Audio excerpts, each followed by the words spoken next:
Welcome to this episode of She's All Books. Come and hang out for book reviews, bookish content, and nostalgic vibes. I hope you enjoy this episode.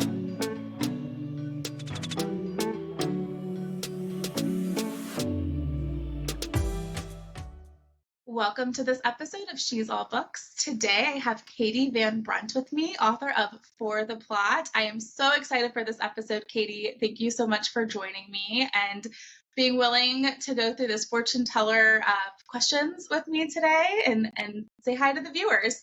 I'm excited. Thanks for having me, Jordan. I've been looking forward to this.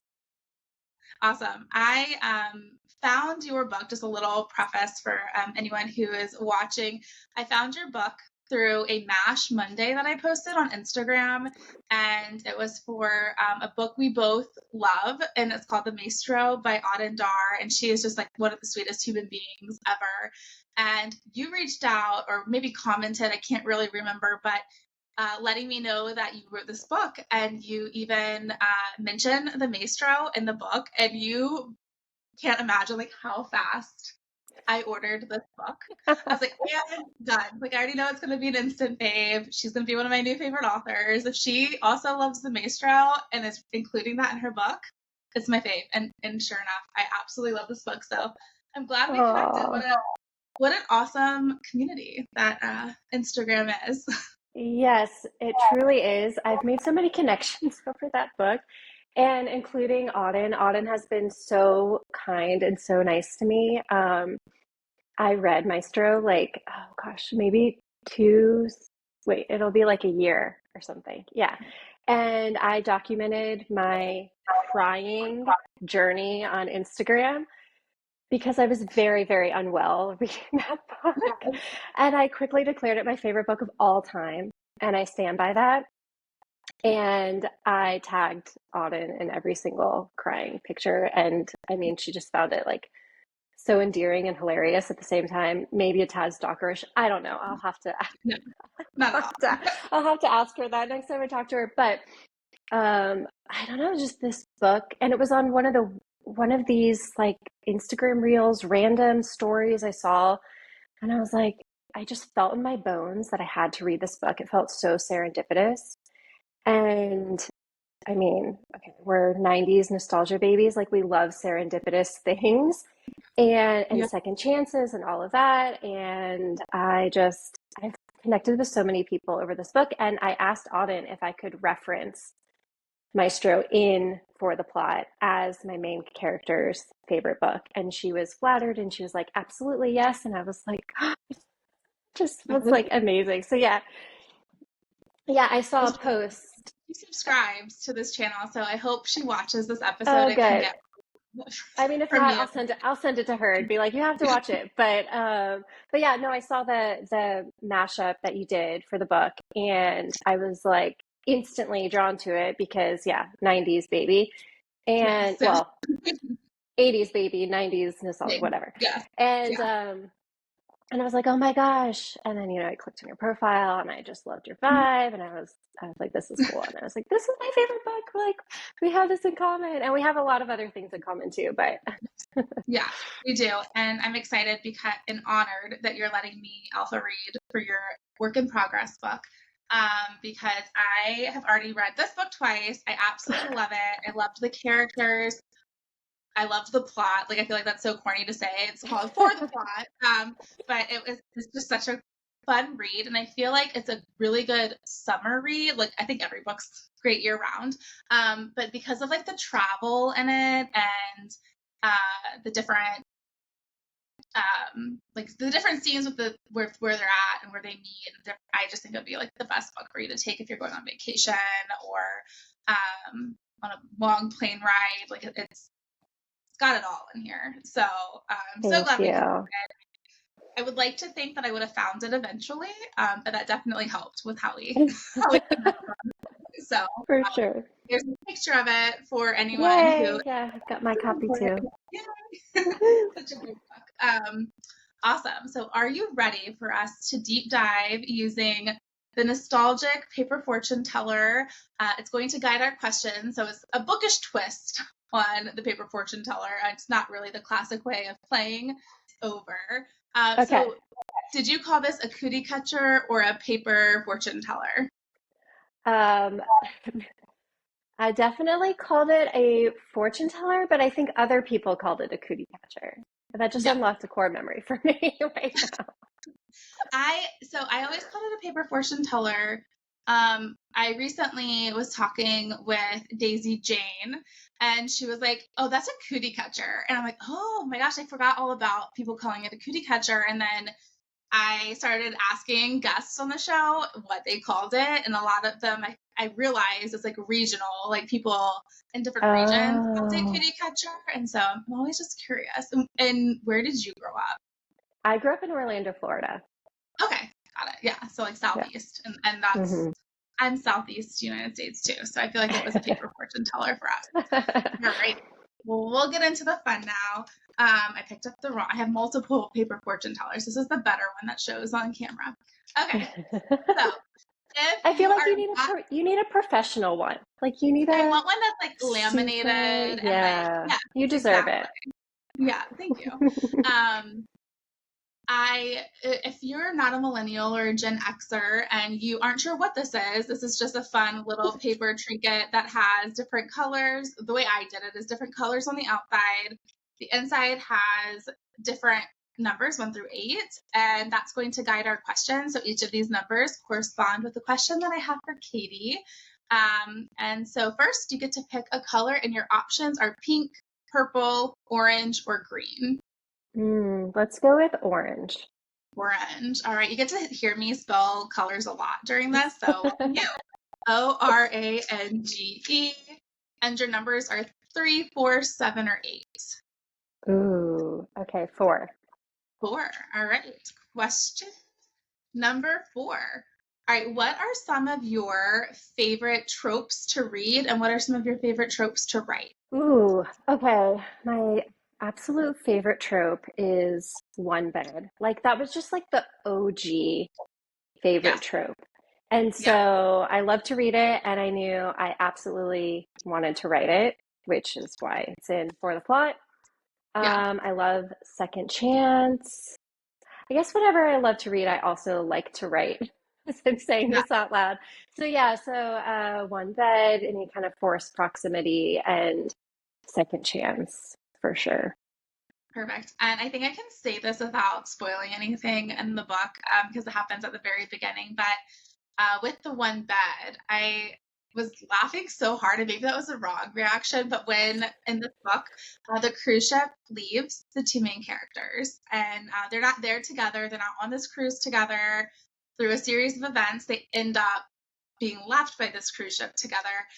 And so there's like, and you can tell me if I'm like rephrasing this incorrectly, but they go to this like hotel or it's like Yeah, an like a bed Airbnb and breakfast bed and kind of breakfast, yeah. And in, yeah. there's only one bed left, and so they share that room, and the rest is history. So And I love very it because it's like the book is one night stand turn second chance romance. So it's like I got to bring both of them together because usually when you read second chance, it's like childhood friends to lovers or, yeah, usually just that. So I was glad I could incorporate both of them. it's second chance, but different than your average second chance for sure. This is gonna take you on a journey, a fun journey. They are complete strangers at the beginning of this book, which is it's fun, and it is very serendipitous, like you mentioned Hmm. earlier. All right, orange, pink, purple, or green. Pink. All right, sometimes you can see it, sometimes you can't. Pink. Your number options this time are 1, 2, 5, or 6. 6. All right. Question number 6. If I don't note this, I forget what numbers we call for. Okay. Question number 6. What is your favorite part about the Bookstagram community? Ooh, that's a great question. I think just meeting so many other authors and not feeling so alone and not feeling so crazy for doing this whole self-publishing thing. but also the readers and the unhinged DMs that I get where people will just like scream at me in my DMs that they love the book so much. Thankfully, I've just gotten great positive screaming Good. DMs, not anything hateful, Good. which they could do that behind my back like, normal people, but they, but Normal, just unhinged people. yeah, exactly. And just someone being like, I stayed up until 1 a.m. reading this book. I couldn't put it down. What kind of crack did you put in this book? I love it so much. And I just like, it just makes me feel so good. Every single edit, reel that people make out of the kindness of their own heart has been so touching and remarkable. And yeah, just beyond anything that I could have imagined. So that's been really great. Good. I love to hear that. I feel like as a reader and not a writer, the community is so fun because I do get to like at least like attempt to connect with the author in their DMs when I'm reading a book and I'm like, oh my gosh, I just have to like tell you how much I'm obsessed with this book. And then I just love getting recs. Lately, I've been absolutely obsessed with getting recommendations from like if you like an author were to like recommend another new author's like release in their story, I'm like, okay, instant add to cart. Because I think that it's so nice that it's like a uplifting community and we're like celebrating each other. So it makes me happy to hear you're not getting any like rogue negative comments in your DMs because that's horrible. Not yet, but still early in my writing career. if you're watching this. All right. Pink, purple, orange, or green? Green. Green. GREEN. And your number options are 1, 2, or 5, since we already did 6. 1. 1. All right. Question number 1 is my least favorite question. If anyone asked me, and I told you this at the beginning of the before we recorded, what are 3 things that readers might not know about you? Well, I do share a lot on Instagram. And so it's probably been like mentioned in some of the about me things, but not anything that I super blast, talk about daily, is that my husband is in the military. So we're a military family. And people are surprised to know that. Let's see, I'm afraid of birds. And I had to go to hypnotherapy to get rid of my fear of birds. It helped a lot, tremendously. Although I was at spin class today, and for people who don't know, I live in Greece where the book takes place. And there's just like chickens everywhere, and there's chickens on my way to the gym, and I have to like walk through them. And the door's open, and there's like chickens at the door, and it's still so scary to me. I can see So it. yeah, and then let's see what else. Gosh, I told you I was like, oh, I won't be scared to answer this question. I'm prepared for it, but I'm trying to think of other stuff that I don't know. I have a teenager. That could be surprising to some people that I don't put my kids on social media anymore. Maybe occasionally I might have a picture on there, but yeah. So there you go. The same way, I really try to limit to their on social media. One thing I will say for viewers who are watching that don't currently follow you, but they should follow you, your stories are absolutely like give me the most FOMO. Like I'm just gonna live vicariously through your stories, the traveling that you do, the different places that you go. They're so fun, and then also the stories that you create, like to advertise for the plot or for different things, are so funny. And I'm just always excited when I see the little glowing stories with your name on it because it's so fun to see what you're posting that day. So I highly recommend following. Thank you for saying that. That really means a lot though, Jordan, because I was having a day today where I was just like, what am I even doing on social media?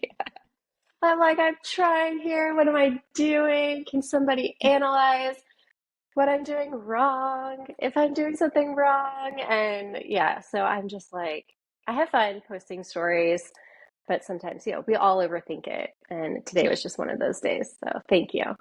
Yeah, and I think lately, like the algorithm is really messing everything up, and it has been for a bit, Oh, but for it's sure. very challenging right now, especially for authors and reviewers to get any traction. And I just feel like that for me, I go through days where I'm like, this is just like a waste of my time, but it was fun at one point. Why am I caring so much about like how many people are seeing this? And then like, remember why I'm doing this. It's fun for me. I love these books and connecting with these authors.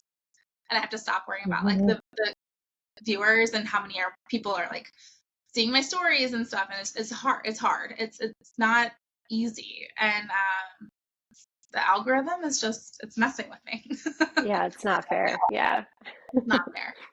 So organically, we're going to try to get everybody to follow you for sure. All right. Purple, orange, or green? Purple. Purple. All right. Purple. And your numbers are 3, 7, or 8. This four's taken. 8. 8. All right. Question number 8 is, what inspired you to write For the Plot? So I was actually writing a different book before I got inspired to write For the Plot. I was writing a coming of age novel. It was not necessarily going to be smutty, but it was going to be open door, but just that first love uh, book, sort of teetering between that young adult, new adult age Yes. range, because I don't think there's much out there for that what's the word I'm looking for? Group, a group of people. And so I was writing that, and I had about like 60,000 words, which For the Plot is 102,000 words, about 400 pages. So I almost wrote a whole book. Yeah. Yeah. And then I woke up one morning and I just got this idea to write this scene for this one night stand. And like, these two characters, they get left off the ship, like you had mentioned, and they go to the inn and they have this one night stand and blah, blah, blah. And I'm like, I couldn't get the idea out of my head. And so I actually wrote the book starting at that scene, Okay. which is, I don't know what, 8 or 10 chapters into the book, but I Yeah. started writing it then and I had to go back and like rewrite the beginning. But I don't know, it just came to me, and I remember going out to breakfast with a friend, and she also loves romance books, and she's such a hype girl. And I was like, I have this idea, and she's like, I love it, you should do it. And I was like, but I wrote 60,000 words of this other book that I'm working on, and I was documenting it on Instagram too. I was telling people that I was writing this book. It was still like it was my personal account. I was still posting about my kids at the time, just kind of like dipping my toes in the water, having, really no idea what I was doing. And I was like, I feel like I'm abandoning this book baby if I don't finish writing it. And she gave me the best advice or the best comfort. And she was like, you're not abandoning this book baby. You're just putting it down for a nap. And I was like, oh yeah, you're right. And so I couldn't stop writing For the Plot. Like it just came out, it spilled out of me, not to be mistaken with the fact that it was very difficult to write altogether. But yeah, the ideas kept spilling out, and yeah. That was awesome. Oh, interesting that you were in the role writing another book when this one just hit you. I feel like that just happens. Like if a creativity strikes you, you just have to like follow it. That's awesome. And And I, good advice. yeah, and for sure. And I think, because we've been living in Greece 2.5 years on the island of Crete where this book takes place. And I just would never have written this book if we had never moved here. I didn't even know Crete existed on the map, which shows you how Right. much I don't know about history and geography. But yeah, I would never have written this book if we had not moved here and had this experience. And I'm truly grateful for that. That's awesome. And you can tell that you have personal experience on that island in the book. Cause like when I'm reading it, I'm like, I feel like I'm there. Like you painted such a great picture of, like, I think the scene where it was like raining right before the cruise ship leaves. I'm like, I can see this. Like I could tell that you have experience being at this Oh, place, which good. I've never, yeah. That was really good. Cool. Alrighty. Okay. That was question 5, was it? Four, five, four. I don't know. Okay. Okay.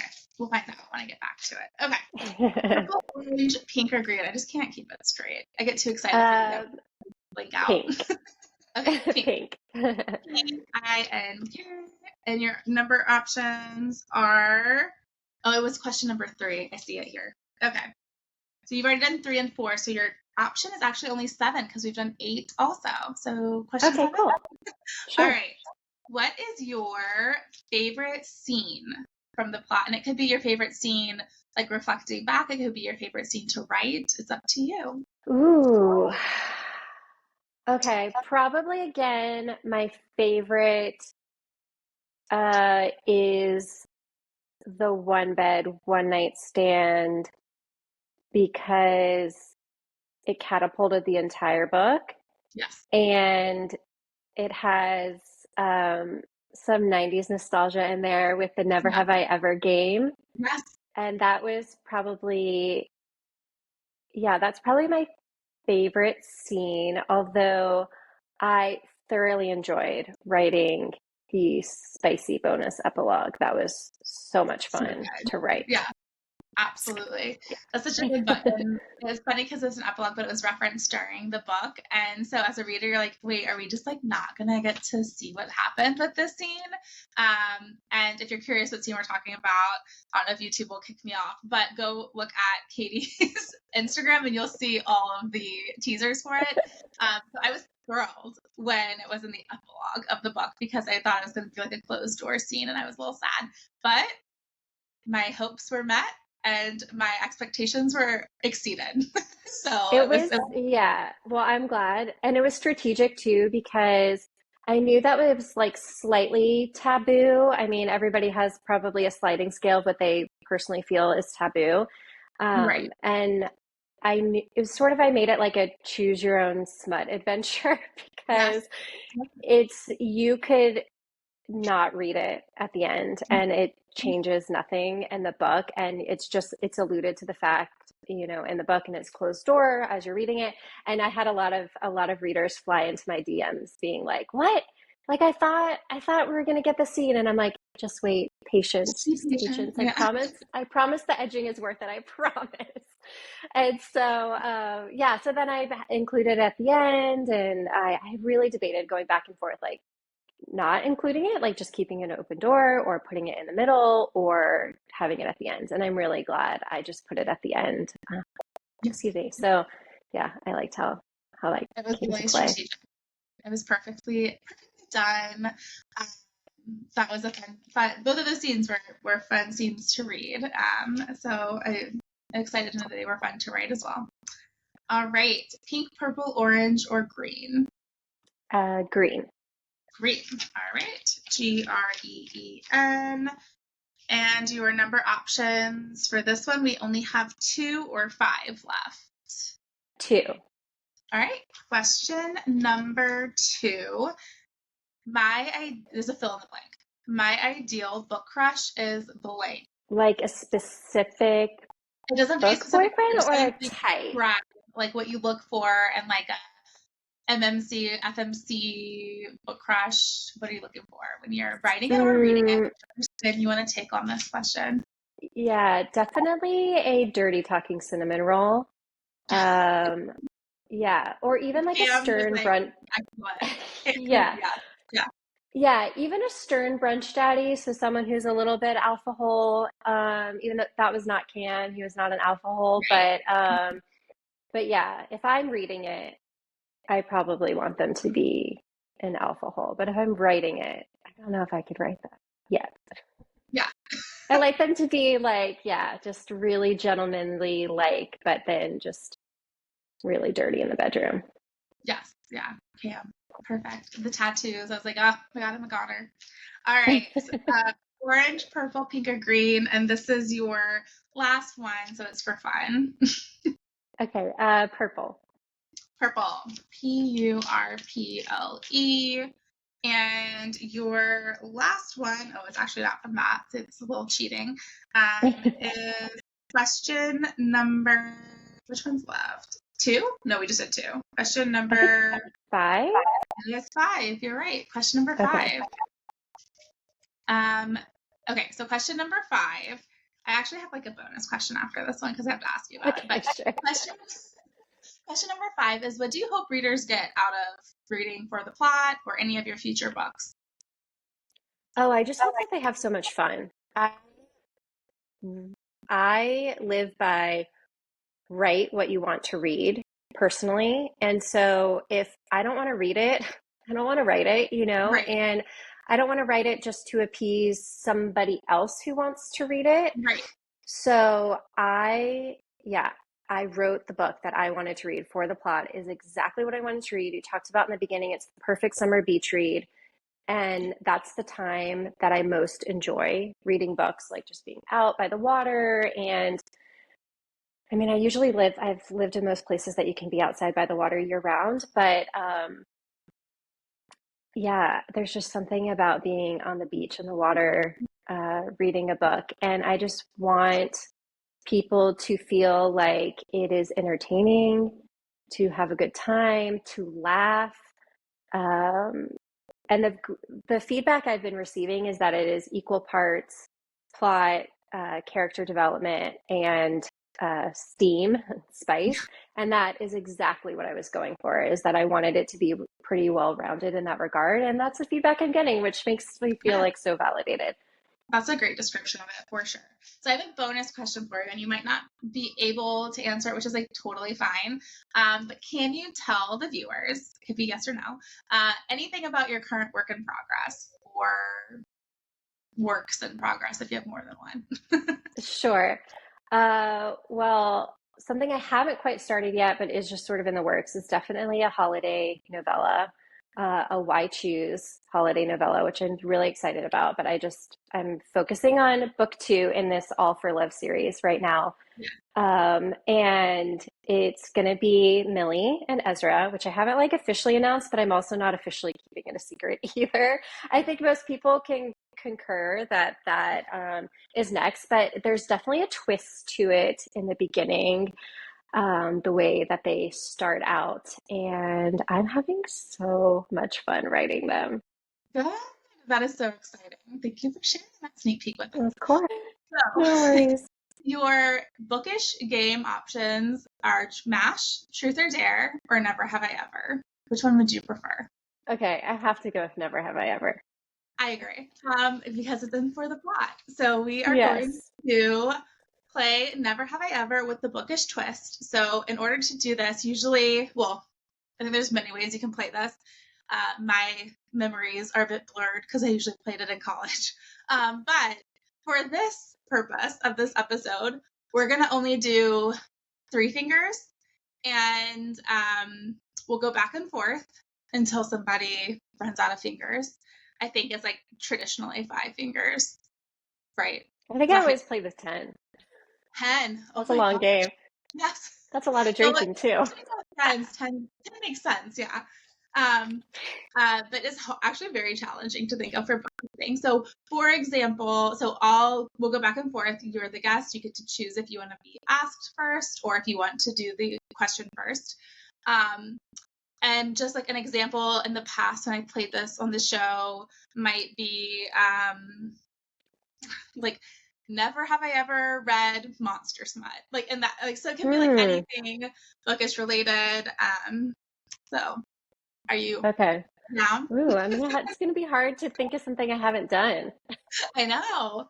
You're going to be the winner. Okay, so we can go ahead and start. Would you like to go first and ask the question, or be asked, or do you want me to go first? Okay, you go first. You ask me. Okay. I'll try not to do any cheap shots. Like, yeah. Okay. I feel like I have the advantage here. All right. I'll go ahead with the one I use as an example. Never have I ever read Monster Smut. Not that I'm against it. I just have never read it. I have not. Okay. Yeah, Alien's different than Monster. Yeah, I guess. Right? Yeah.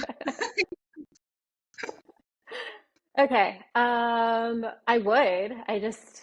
Yeah, same. It hasn't happened yet. No. If you're watching this and you have read for us, drop them in the comments. Yeah, go ahead. Let's see. never have I ever, oh my gosh, this is really hard. Uh, never have I ever, oh, actually read a smutty book for book club, sadly. Oh, I have. So put a finger down. I always put like a weird finger down. Okay. Um, I I have a book club. It's like virtual, and we read a variety of books. Started with Fourth Wing, and then it kind of like went from there. All Hmm. right.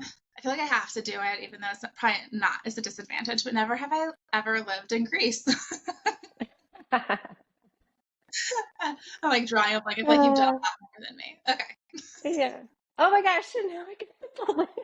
Did you see that? What was that? Okay, I guess like on, yeah, if you do certain things, What is that? if you do certain hand gestures, I don't know, like the app does, Oh yeah, my it like gosh. does little It's things. special Let's see if it effect. does the heart thing. Sometimes it does like the, like, yeah, look, I've never seen isn't this that before. funny? Never seen that. Okay, I That's might pull okay. my, I want I cool might hold thing. up like two fingers instead. That is so interesting. Oh my gosh, okay, don't edit that out. That's funny. No, that's totally safe in this episode for sure. I'm Okay, so jealous. my turn. Yeah. Um, let's see. Um, never have I ever, oh, this is okay. Never have I ever read accidental pregnancy that I hated. Oh, me neither. That's one of my favorite tropes. Yes. I've never Okay. read. I like absolutely will read any accidental pregnancy book that you recommend to me. And some people are very Mm, not in love with that trope, and I'm obsessed with that trope. My obsession started with T.L. Swan's Dr. Stanton book. Have you ever read it? no, but I will. Yeah, that's where I was like, oh my gosh, I didn't know that this existed, this trope, and my obsession for it has been like insane ever since then. Yeah, I will say I'm very picky Okay, about mine. And I used to not like it. Maybe because I mean, I have three kids and I just am like, right. it's, it's not glamorous. It's not, maybe I was just too like close to the boat to like Yeah, let go and just let it be fictional. And now yeah, I'm like, I mean, I definitely want to write it one day. yeah. And so yeah, no, now I'm a convert, I guess, about it. It probably is different reading it. Like I'm a mother too, so probably reading it is different for us than other people. I love it. I like all of the Yeah. red flag tropes, like that miscommunication, like all of the ones that are controversial for other people. Um. Oh. Okay. Never have I ever. Geez. Okay. I'm gonna ask this one or use this one, and then I'll give you the reasoning why after you let me know if you have or not. Okay. Never have I ever written a book that somewhat was inspired by myself. Ooh. Okay, yeah. I felt like maybe, and I could be wrong, but was Joey based off any of you or no? Oh yeah, there's so much of Yeah, Joey in me for yeah, sure. I mean, and then like exaggerated like of course, parts of me right, too, right? right, character. Yeah, Yeah, it's interesting because now that I'm writing Millie, Millie is very different from Joey, and yeah. yet there's a lot of me in Millie also. Okay, And so, yeah, I mean, the mental health representation, like being an only child, I'm an only child, that was accidental, actually. Mostly I just forgot to give her any siblings. Like I was writing and I just was like, oh, I've been writing a while and she doesn't have any siblings. I wonder why that is. Maybe because I don't have any siblings. And like her dad died and my dad passed away a few years ago. And I mean all of that I like changed it up, but right. the parts about it being like going to therapy and things like that. Yeah, I drew from my own experience and yeah, she's a writer, so that's very similar too. Um, so The yeah. writing part of it, I was like, I could kind of see her pulling in some of herself for this, maybe. I don't know. So my wondering was a little bit on track. I'm excited. Okay. Yeah, for sure. That was a chance. All right. Okay. Let's see. Oh, I had a question. I've forgotten it. Never have I ever forced myself to finish a book that I did not really want to finish. Okay, so I'm gonna answer this, but I feel like I'm gonna step up on my was it soapbox for a second. I have not. I refuse. So you'll never catch me giving a negative review. You'll never Mm. catch me probably honestly giving below like a 5-star review. I can't remember the last time I gave a 4-star review because I'm not gonna finish a book I don't love. And it has nothing to do with like the book or the author or because I'm sure it's like somebody's favorite book out there.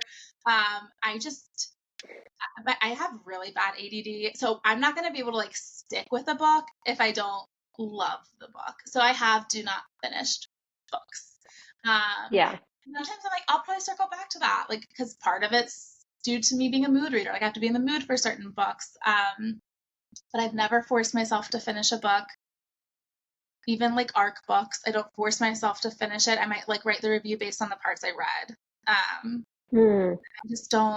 I don't get the whole negative review thing. And that's probably like a controversial topic and people are probably like, oh, then I can't trust your reviews. But when I'm writing a review, it's because I absolutely loved that book. So it's honest feedback on a book. Yeah, you're giving the love of extra love and you're putting your energy into Right. promoting the books that you like because a book that you didn't like, somebody else can put the energy into promoting and loving Absolutely. that book as well. And I know that like some of the books that I'm absolutely struggling to finish, somebody really loved that book. I also do my reviews in a weird way where like I put a lot of time into them. Like I'm almost like virtually scrapbooking while I read the book. Like I'm making those reviews, like the graphics of it as I read. And it's time. And so like I'm not gonna be able to like really put in good effort into a review that's like that if I don't love the book. It's just and I don't like to put out things that aren't truly like showing effort. Yeah, I'm so impressed with your graphics, like those initial Oh, thank you. review graphics. And I remember I was standing in line for a flight someplace, and I knew you were going to read the book, and then you posted the Yeah, review, and I was like, oh, you've got like the black and white cookies in there, yeah, and then like you just had all these little details that I was like, I wouldn't even thought to put that in right, there. yeah. I And yeah, it mine was so is these sweet. ways, but because I do put that detail into them and things that stand out to me or things where I'm like, ooh, like I can relate to that, I'll put it in there. I think I even put like a never have I ever sticker on your review because they were playing never have I ever in the book. But because I'm doing that, like I have to really love the book. So people are probably like, you For only sure. have 5-star reviews, like because the books I'm finishing really are 5 stars to me. So, um, okay, this is getting hard. Okay, your turn, right? Um, yeah, my turn is getting harder, and I'm really trying not to do these like petty ones where I'm Can like, you never have I written a get me book. Like a that's not fair. Okay. Mm, mm, mm, mm, my gosh, this is getting really hard. All right. Never have I ever. I'm gonna go with the read one. Never have I ever loved an enemies to lovers book. You have not loved an enemies to lovers book? Oh, I for sure I have. will read that. I know sometimes they're done really like. There's been some where it's like a employee and they're like rival employees, and I do like those. But some of the enemies to lovers, I'm like, this is just like so hard for me to finish it. So it's one of the tropes where I'm like, I feel like if somebody recommended to me like some really good enemies to lovers, I think I would find some that I absolutely love. I just haven't really found those yet. Mm, yeah. And sometimes I'm like, well, sometimes the enemies to lovers, I'm like, are you truly enemies? Because like you both like secretly love each other. So like I don't count that as enemies to lovers. Like, Yeah, that's true. That is true. Yeah, I yeah, love a good angsty book. I find that yeah, like a lot of romance has really yes. great enemies to lovers and angst, and I like those. That's true. I loved For the Fans, and that kind of is Hmm. enemies. Is that enemies to lovers or just like not at the Does beginning? he? I don't think Were they? I don't. definitely She one of left them is not. because like it was a Yeah. true enemy. So I think that I just need to like dive into that trope and like find a true enemies to lovers. Yeah. Yeah. Well, Katie, thank you so much for being on this episode with me. Will you tell viewers where they can connect with you and Yeah, your book? absolutely. I am most active on Instagram. I'm trying to be more active on TikTok. So I have Instagram, I have TikTok, I have Threads. I do have a Facebook group that is at the end of that you can join at the end of reading the book. You can just click on the link. I'm not super active in there right now, just because I find that most of the people that are in that group are actually really active on Instagram with me. So Yeah. there you go. It's hard to juggle So all the many social places. media Yeah. things and stuff like that. So yeah. Absolutely. And I will drop all of the links to those mentioned in the caption of this episode. So if you're watching and you want to connect with Katie, which you totally should, you can just click on the links and find Katie that way. Well, thank Perfect. you for joining me. I know that you are across the globe-ish from me, and I just appreciate you finding the time to chat with me. Selfishly, I was looking so forward to this interview and getting a chance to talk. I chat with you on Instagram, and I'm involved in some of your groups and stuff, but to Yeah. actually have this opportunity to deep dive with you was so fun. So thank you, and I hope that you'll come back on the next book release you have, or anytime. You're always Yeah, welcome. absolutely. I appreciate you having me. I'm so glad we connected over our mutual love of Yes, reading and Maestro and all yes. things 90s nostalgia. It would be like awesome if you come on when Autumn Dark comes on. She doesn't know she's coming on yet, Ooh. um, but when she I'll does, convince her too. it could be the three of us. Yeah. That would be fun.